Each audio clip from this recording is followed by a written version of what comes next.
28-годишната Теодора от Пазарджик преживява тежък шок. След лекарско недоразумение, момичето е на ръба да загуби живота си и спешно се нуждае от пари за животоспасяваща операция в чужбина.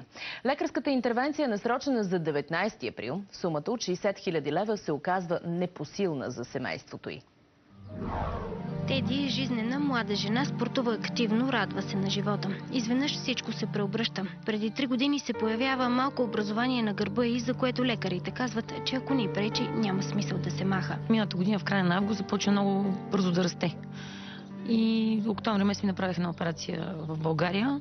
Премакнаха го, след което онкокомисията излезна с решение, че е злокачествен тумор. След интервенцията комисията не назначава лечение, а оставя Теди само за наблюдение. След 3 месеца обаче Теди получава изтръпване на цялата лява страна.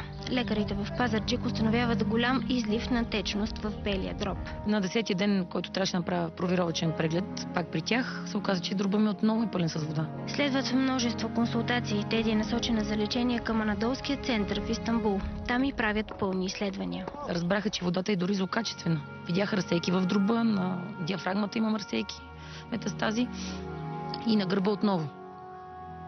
След което предприеха много бързо лечение веднага.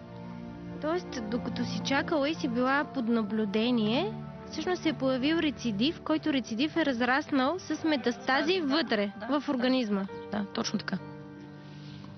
Бездействието на лекарите у нас принуждава турските им колеги да започнат химиотерапия и да насрочат спешна операция. До сега семейството й е дало над 30 000 лева за лечението й.